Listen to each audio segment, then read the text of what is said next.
नमस्कार, मैं हूँ मनविंदर। आप सभी का शो में बहुत स्वागत है और आज के शो के खास मेहमान हैं आपके चिरपरिचित शिवम चौधरी और उनके साथ हम डिस्कस करेंगे दिल्ली में ज़बरदस्त प्रदूषण है और पूरा मैटर जो है सुप्रीम कोर्ट में जा चुका है।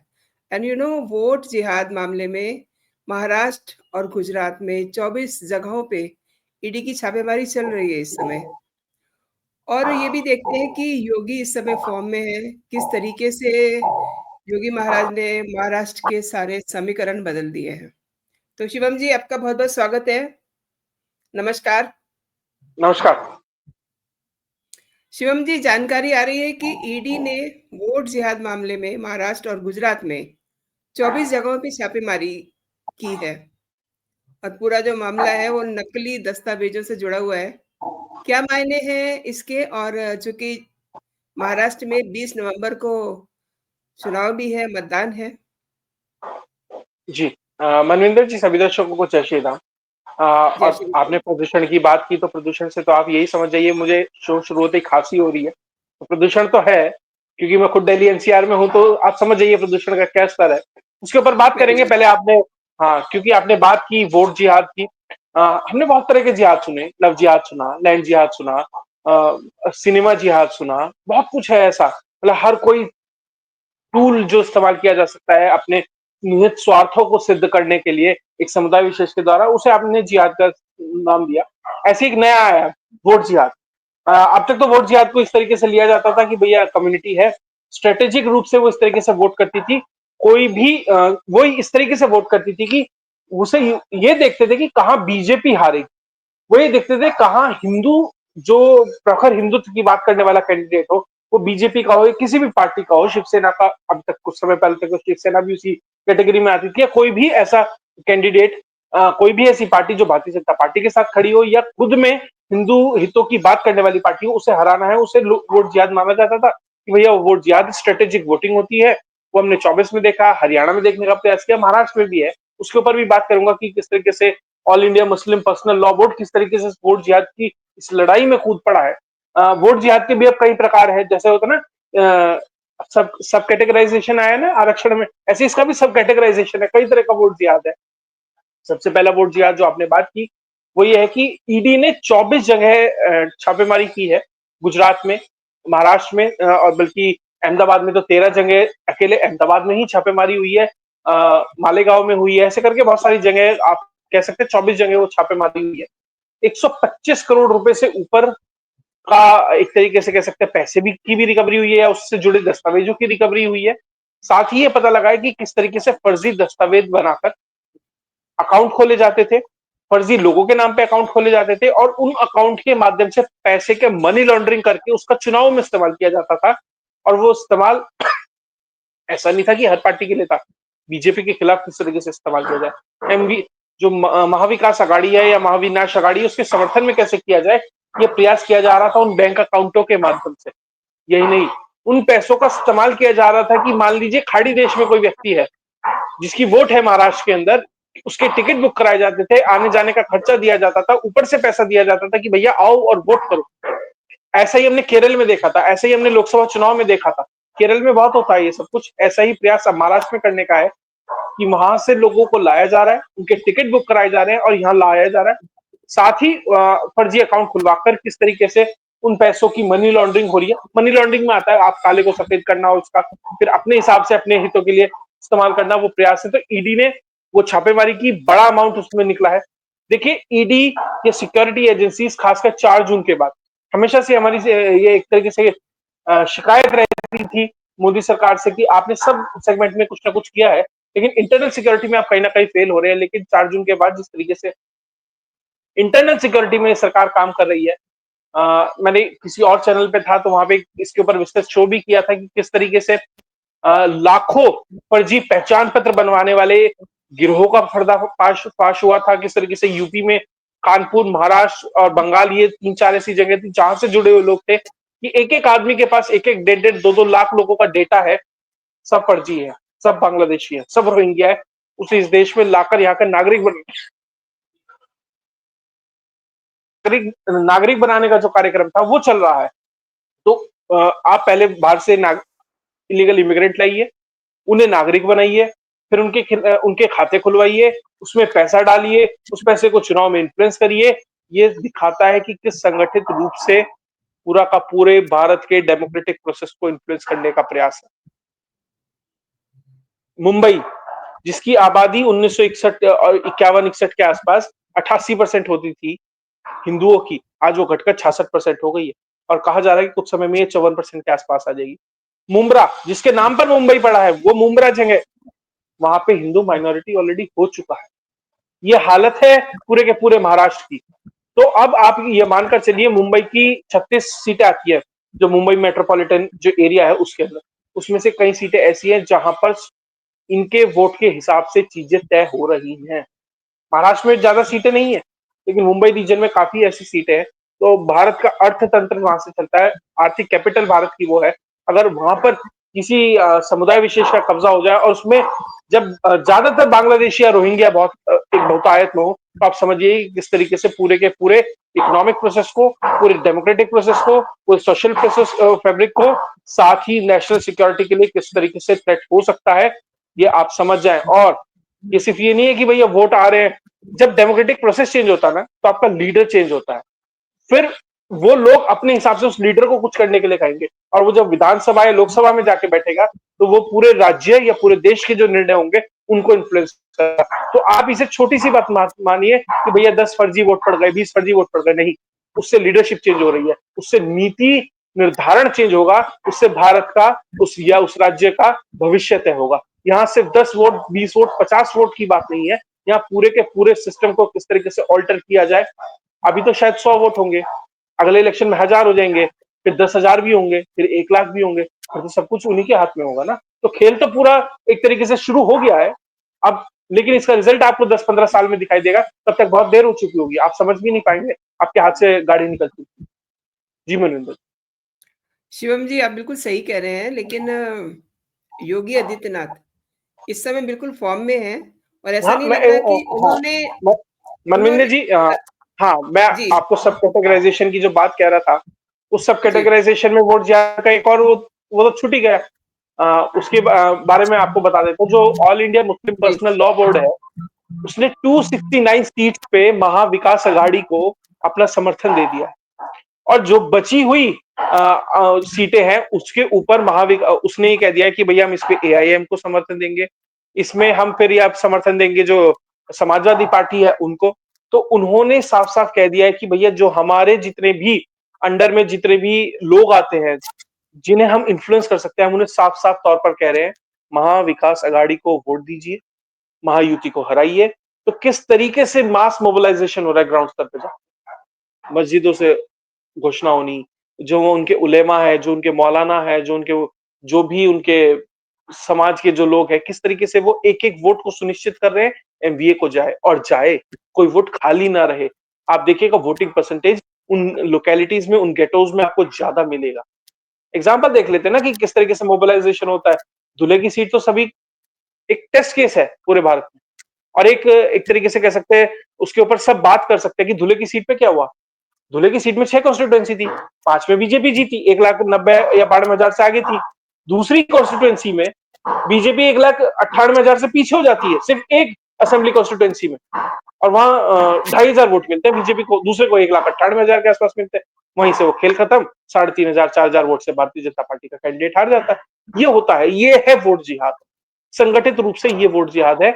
उसमें जो अर्थतंत्र वाला जुड़ गया, जिसपे ईडी ने छापा मारा है, ये उसे और मजबूत, पक्का और एक तरीके से इंटेक्ट करता है कि आपको आर्थिक मदद भी मिलेगी, और आपको एक तरीके से आपको दीन के नाम पे, उसके नाम पे आप अपनी जो वोट है वो भी कर सकते हैं। जी। महाराष्ट्र की बात कर रहे हैं, तो जिस तरीके से योगी महाराज इस समय फ़ॉर्म में हैं, आपको नहीं लगता कि महाराष्ट्र के सारे समीकरण बदल दिए हैं और महाराष्ट्र में भी हरियाणा वाला सीन दिखाई देगा? क्योंकि योगी का जो बीज सूत्र है, कटेंगे तो बटेंगे। अब इससे व्हाट आई थिंक बीजेपी के फेवर में हवा दिखाई दे रही है। आप क्या कहते हैं? सिर्फ महाराष्ट्र इलेक्शन नहीं, आने वाले काफी समय तक बीजेपी का बीज मंत्र है ये, जी, नेशनल स्लोगन बन गया है ये, बटेंगे तो कटेंगे। इसलिए योगी जी ने जो टेम्पो सेट कर दिया है ना महाराष्ट्र के अंदर, जिस तरीके से उन्होंने एक बयान दिया, ऐसा नहीं था कोई स्पीच राइटर बैठा था उसने लिख दिया, ऐसा तो नहीं था, कोई टीम नहीं थी उनके पास, योगी जी आए। कारण क्या था ना, योगी जी ने नब्ज समझी पब्लिक की, योगी जी को ग्राउंड रियलिटी का पता है, पब्लिक किस चीज से परेशान, क्या चीज उसे चाहिए, क्या वो एक्सपेक्ट करती है लीडर से, तब ये चीजें निकल कर आती है। तो वही चीज उन्होंने जो पब्लिक से उन्हें आया फीडबैक, वो उन्होंने महाराष्ट्र में जाके बोल दिया। अब क्योंकि वो पब्लिक से निकला था, पब्लिक के लिए बोला गया था, पब्लिक के चुने नेता ने बोला था, तो भैया वो कहीं ना कहीं तो वो झटके लाता ही, वो तरंगे तो उठती, वो तरंगे उठ रही हैं। और वो वो समझिए इसे कि जितने भी विपक्षी नेता हैं वो इस ही उस पे खेल रहे हैं, वो अपना नैरेटिव सेट ही नहीं कर पा रहे भैया, उन्हें समझ ही नहीं आ रहा क्या बोले, वो इसमें फंस गए। खड़गे वो फंस गए। अब खड़गे के साथ तो दिक्कत ये हो गई, उन्होंने भाषण दे दिया, अरे वो रजाकारों ने मेरी माँ को मारा, रजाकारों ने मेरी बहन को मारा, कह के चुप हो गए। उन्होंने सोचा ऐसा होगा कि ये ऐसा मैसेज चला जाएगा कि जैसे ऊंची जाति वालों ने, तथाकथित ऊंची जाति, ऊंची नीची कुछ नहीं होती, लेकिन जो सामाजिक रूप से माना जाता है, उस तथाकथित ऊंची जाति के लोगों ने मारा होगा। लेकिन फिलिंदा बैंक आगे भर गया योगी जी ने, योगी जी ने आगे कह दिया नहीं ना, रजाकारों ने मारा। वहां उनका नैरेटिव फेल, खड़गे जी का, खड़गे जी साफ हो गए, इस सुनामी में वोड़ गए। उसके बाद ये जितने भी छोटे छोटे मुद्दे बनाने की कोशिश कर रहे थे, ये जरांगे पाटिल जो मराठा आरक्षण लेके आ रहा था, या जिस तरीके से AI all India Muslim personal law board वाले आ गए, एआईएम वाले आ गए, ये जिस तरीके से छोटे छोटे मुद्दे ये उठाने का प्रयास कर रहे थे, वो इस सुनामी में वो सब बह गए। उसके बाद राहुल गांधी, वो तो, मेरा सवाल ये है, चुनाव आ गया, 20 तारीख आ गई, राहुल गांधी है कहां? बीजेपी वाले ढूंढ रहे हैं, भैया प्रचार कर, बीजेपी जीतेगी कैसे, सीट कम रह जाएगी इनकी। बीजेपी वालों, मैं बात कर रहा था कुछ महाराष्ट्र के लोगों से, पसीने आए हुए हैं, कह रहे यार वो राहुल भैया आ ही नहीं रहे प्रचार करने, हम जीतेंगे कैसे, बहुमत से दूर ना रह जाए, बीजेपी को बड़ी टेंशन हो रही है। इसलिए उन्होंने कहा कि चलो राहुल गांधी नहीं आ रहा, हमारा नंबर 1 स्टार प्रचारक, हम दूसरे वाला बुला लेते हैं, योगी जी। योगी जी ने आके फिर वो जो खेल समा बांधा, और 20 तारीख को चुनाव है, इस समय ज्यादा नहीं है, 6 दिन बचे। इतने दिन में क्या कुछ बड़ा अप्रत्याशित कर पाएगा एमबीए? संभावनाएं कम है, कारण आपस में झूठा बजा हुआ है, आपस में कई कई सीटों पे एक दूसरे के खिलाफ कैंडिडेट उतारे हैं। शरद पवार को तो यह जितनी सीट आ गई है, ज्यादा से ज्यादा स्ट्राइक रेट मेंटेन करूं, ताकि बाद में बीजेपी से भी डील कर सकूं, या फिर अगर कम नंबर रह गया तो पार्टी टूट का खतरा है, क्योंकि 2/3 चाहिए होते मान लो तोड़ने के लिए, जैसे भी है, पार्टी टूट का खतरा दूर करने के लिए नंबर को बढ़ाना पड़ेगा, ताकि इतना बड़ा नंबर हो जाए कि टूट ना पाए। उसके बाद ये शिवसेना वाले, फेसबुक या पूर्व सीएम, वो तो ये मान के चल रहे कि मुझे ही सीएम बनना है, और कांग्रेस ने तय कर लिया ये तो सीएम बनेगा ही नहीं। कोई माने ना माने, शरद पवार तो मानेगा ही नहीं इसे सीएम बनाने के लिए कभी। तो वो फेसबुक या पूर्व सीएम भी फंस गए। दिक्कत क्या हो गई, उनका बेटा अपनी सीट पे ऐसे फंसा है, कहीं चुनाव प्रचार नहीं करने जा पाएगा, क्योंकि वहां मिलिंद देवड़ा आ गया। मिलिंद देवड़ा के पीछे कौन है? वो अंबानी साहब। अंबानी साहब का तो बड़ा अच्छा संबंध है मिलिंद देवड़ा से। वो क्यों समर्थन करेंगे मिलिंद देवड़ा का? क्योंकि उनके घर के आगे तो बम से भरी गाड़ी खड़ी करी गई थी ना। कौन था सीएम तब? तो अंबानी साहब तो भैया अपने जो तिजोरी है उसका मुंह खोल देंगे, भैया देवड़ा साहब जीतने चाहिए। ये एक्टिविस्ट भैया जो है, एक्टिविस्ट कम सीएम साहब के जो सुपुत्र हैं, उनके लिए स्थितियां खराब हो जाएंगी। हार जीत में नहीं कह रहा, पसीने तो आ जाएंगे ना। चलिए जीत गए, अपनी कॉन्स्टिट्यूएंसी तो बाहर जाके प्रचार नहीं कर सकते। और शिवसेना के तो 2 स्टार प्रचारक, आदित्य ठाकरे और उद्धव ठाकरे। उद्धव ठाकरे की तबियत खराब, आदित्य अपनी सीट पे फंस गए। सीट आएंगी नहीं तो सीएम बनेंगे कैसे? उसके बाद कांग्रेस, कांग्रेस में आपस में लड़ाई बजी हुई है। 3 महीने पहले तक तो वो ये सोच रहे थे कि भैया हम में से ही सीएम बनेगा कोई। अब हाँ, संभावनाएं क्षीण होती जा रही है। देखिए 3 लोगों में बड़ी समानता है, उद्धव ठाकरे, कमला हैरिस, भूपेंद्र सिंह हुड्डा। तीनों ने शपथ ग्रहण के कपड़े सिलवाए थे और तीनों उसे पहन नहीं पाए और ना पहन पाएंगे। ये है पूरे के पूरे महाराष्ट्र इलेक्शन का। और जो थोड़ा बहुत ये कह रहे थे ना 51 है, 49 है, 2-4% इधर उधर का है, वो सारा 2-4% का जो गैप था ना, वो योगी आदित्यनाथ ने आके अपने बयानों से साफ कर दिया। ऊपर से अब रैली पे रैली चल रही है उनकी, पूरे महाराष्ट्र इलेक्शन को मथने के प्रयास है उनका। तो पूरे के पूरे माहौल को किस तरीके से मोबिलाइज करके योगी आदित्यनाथ अकेले अपनी गाड़ी पे ढोके ले के जा रहे हैं, बहुत महत्वपूर्ण है। और देखिए, जब नेता अपने राज्य से बाहर निकलकर दूसरे राज्य के चुनाव इन्फ्लुएंस करने लगे, तो वो राष्ट्रीय नेता बनता है। और राष्ट्रीय नेता बन रहा है तो सबको पता है किस चीज के लिए बन रहा है, कहां जाना है। लखनऊ मुंबई से घूम के दिल्ली जाने का प्रयास। दिल्ली पहुंचेंगे एक दिन, निश्चित तौर पर पहुंचेंगे। जिस तरीके से वो व्यक्ति निस्वार्थ भाव से काम कर रहा है और करता है, जिस तरीके का उसका स्वभाव है, राष्ट्रीय स्वयंसेवक संघ निश्चित तौर पर तैयार कर रहा है योगी आदित्यनाथ को। मैं इतनी स्पष्टता से कहीं नहीं कहा, योगी आदित्यनाथ को नागपुर तैयार कर रहा है दिल्ली भेजने के लिए, मन बना लिया है, क्योंकि उन्हें पता है हमें अगला जो भी व्यक्ति चाहिए वो मोदी से ज्यादा स्ट्रिक्ट एडमिनिस्ट्रेटर कह लीजिए, हार्डलाइनर कह लीजिए, अपनी बातों के प्रति जो स्पष्टता रखता हो, जो अटल हो, जो हमारी आइडियोलॉजी को, हमारी सोच को, हमारे विजन को आगे ले जा सके, वो योगी आदित्यनाथ है। उसके साथ फैन फॉलोइंग होनी चाहिए, मास बेस होना चाहिए। आप अच्छे एडमिनिस्ट्रेटर के साथ साथ राजनीति में जरूरी है आप भावनात्मक मुद्दों पर किस तरीके से वोट खींच सकते हैं। राजनीति इस पे नहीं चलती, इतने हाईवे बन गए, इतने टॉयलेट बन गए, ऐसे ऐसे इन आंकड़ों से नहीं चलती।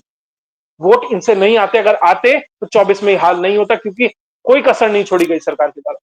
वहां होता है कि भावनात्मक मुद्दों पे आप पब्लिक को कैसे इमोशनल करके वोट ला सकते हैं, वो योगी ला सकते हैं, वो 2013-14 में मोदी ला सकते थे।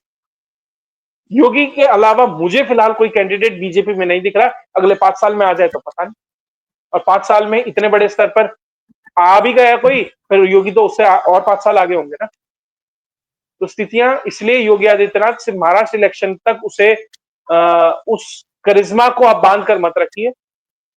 अभी आपको उनका जो कह सकते हैं ना प्रताप, वो आपको पूरे भारत में फैलता दिखाई देगा। जहां जहां चुनाव होंगे योगी आदित्यनाथ का भरपूर इस्तेमाल भारतीय जनता पार्टी वहां करेगी, और उनके एजेंडा पर अब पार्टी काम कर रही है। अब सेंट्रल थीम योगी आदित्यनाथ के दिए बयान हो रहे हैं, और कल तो सुप्रीम कोर्ट ने जो बुलडोजर का दिया ही दिया।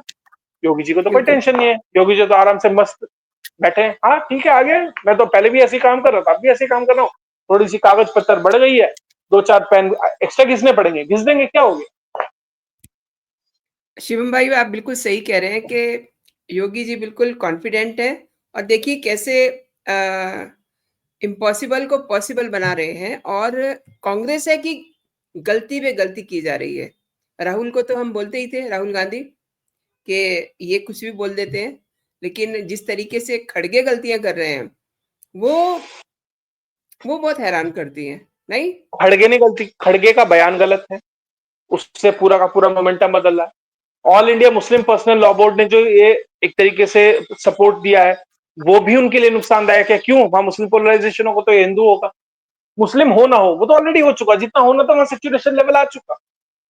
लेकिन फालतू में क्यों छेड़ना उस चीज को, जो आपके पास है उसे और क्यों ठोक पीटना। लेकिन जो नहीं है वो और मजबूत हो रहा है, पोलराइजेशन हो रहा है।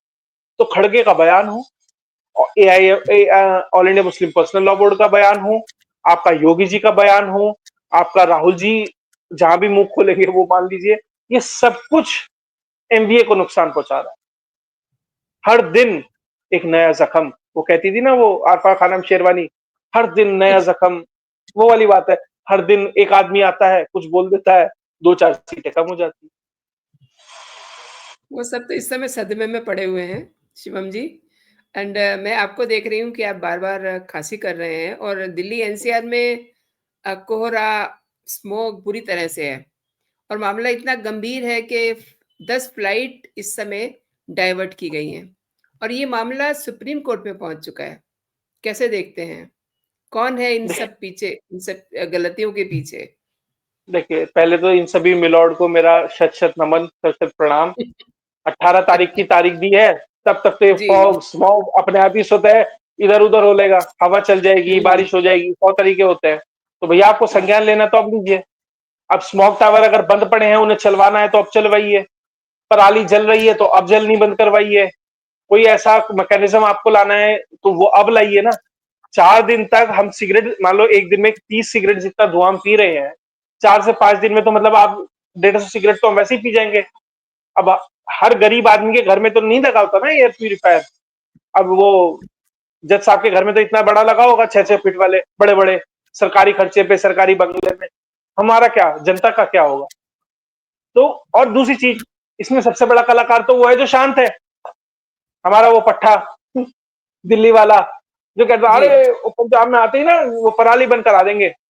वो उसने वो एक छोटी सी मशीन बनाई कि कुछ बनाया केमिकल वेमिकल की, उससे हम पराली से वो बना देंगे खाद वाद। तो 60 करोड़ का एड चला दिया, प्रोडक्ट 60 लाख का। वही व्यक्ति वो कहता पूरे महाराष्ट्र, वो उसे पूरे पंजाब में उसे फैला देंगे। परालियां जल रही हैं हरियाणा में इस बार, पराली जलने की घटनाएं 40 से 50% तक कम है। अगर वहां सरकार कुछ कर सकती है तो पंजाब में क्यों नहीं हो सकता साहब? और इसलिए अपेक्षाकृत इस बार थोड़ा कम है। मैं ये नहीं कह रहा, एक पिछली बार तो वो 999 का जो मीटर होता है वो पहाड़ मतलब पार कर गया था। इस बार 400-500 के आसपास कहीं है, बहुत सारी लोकेशन पर उससे ज्यादा भी है। लेकिन कुल मिला के प्रॉब्लम तो इंटेक्ट है ना, थोड़ी इंटेंसिटी ऊपर नीचे हो गई। अब क्या होगा 18-20 तारीख तक, या और मान लीजिए 25 तारीख तक ठीक हो जाएगा, जब तक इलेक्शन पूरे होंगे उसके बाद केजरीवाल आएगा। तो देखो अरे प्रदूषण दूर कर दिया जी हमने, अरे भाई वो खुद ही हो गया, वो मौसम ऐसा था, पराली जलने का टाइम चला गया, हो गया काम कंप्लीट। तो प्रदूषण हवा का हो, प्रदूषण पानी का हो, और प्रदूषण राजनीति का हो, तीनों को ही कंटेन करने में अरविंद केजरीवाल विफल रहे।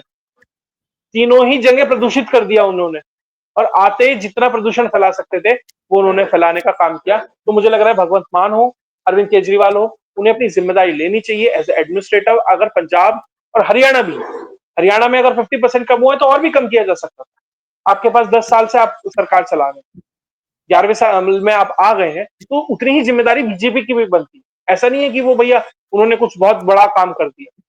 निश्चित तौर पर हरियाणा को ये कहना चाहिए हम जीरो एमिशन पे हैं, क्यों नहीं किया जा सकता? बहुत कोई चीज इम्पॉसिबल नहीं है।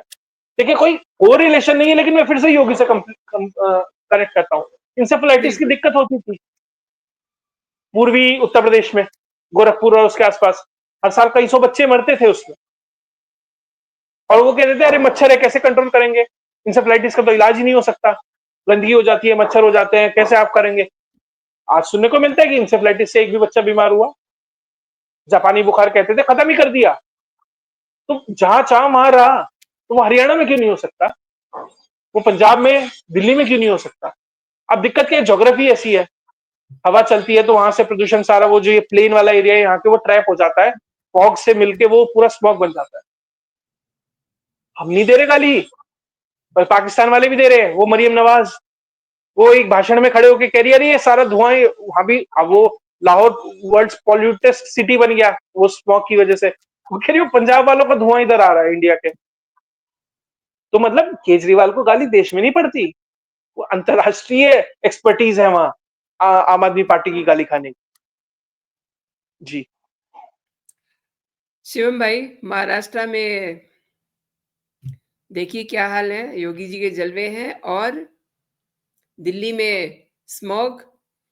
प्रयागराज से खबर आ रही है कि वहां सुबह से घमासान मचा हुआ है स्टूडेंट्स का।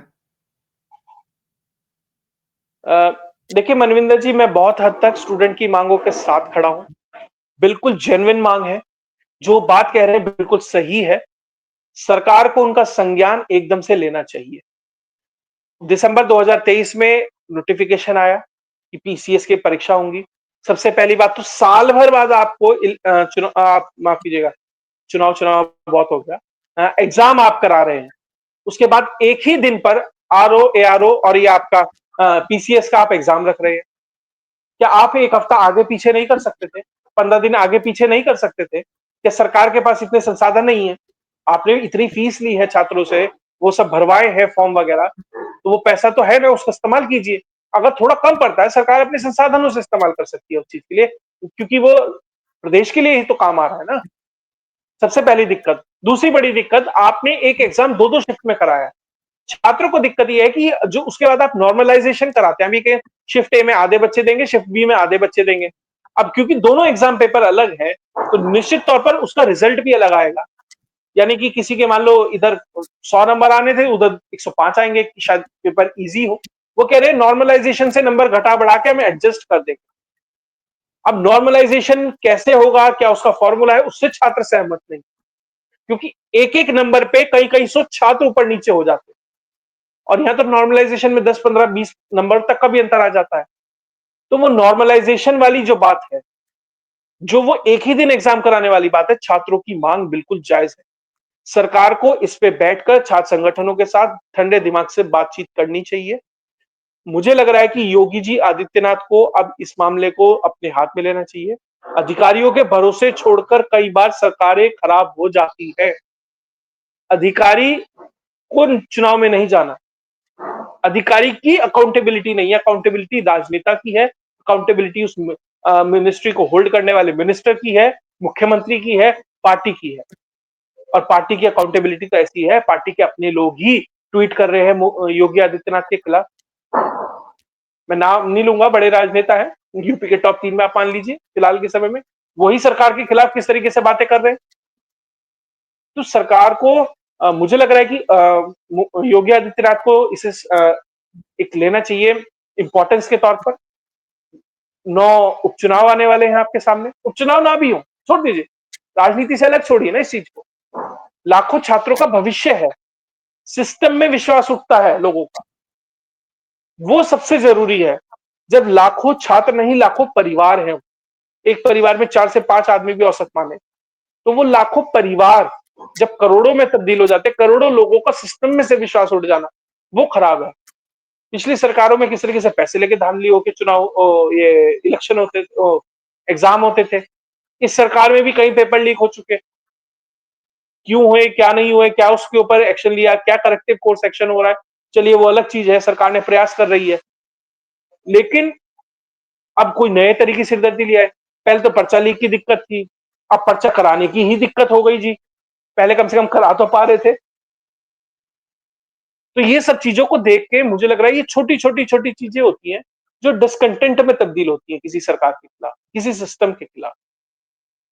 इसे समझना, इसे सॉल्व करना ही सरकार की जिम्मेदारी है। लेकिन मौके पे अगर योगी देखें, आदित्यनाथ का सबसे महत्वपूर्ण बयान यही है, सरकार समस्या नहीं सॉल्यूशन होनी चाहिए। तो सरकार समस्या नहीं सॉल्यूशन दे। जी। जो मैं सीन देख पा रही हूँ, उसमें स्टूडेंट्स तो हैं ही, लेकिन उसमें कुछ दूसरे लोग भी घुसे हुए हैं, जिनको अखिलेश यादव लीड कर रहे हैं। वो तो घुसेंगे, क्यों नहीं घुसेंगे, राजनीति करने वाले लोग हैं, वो तो गिद्ध है, उन्हें मांस का टुकड़ा पड़ा दिखाई देगा, डेड बॉडी पड़ी दिखाई देगी, वो आएंगे।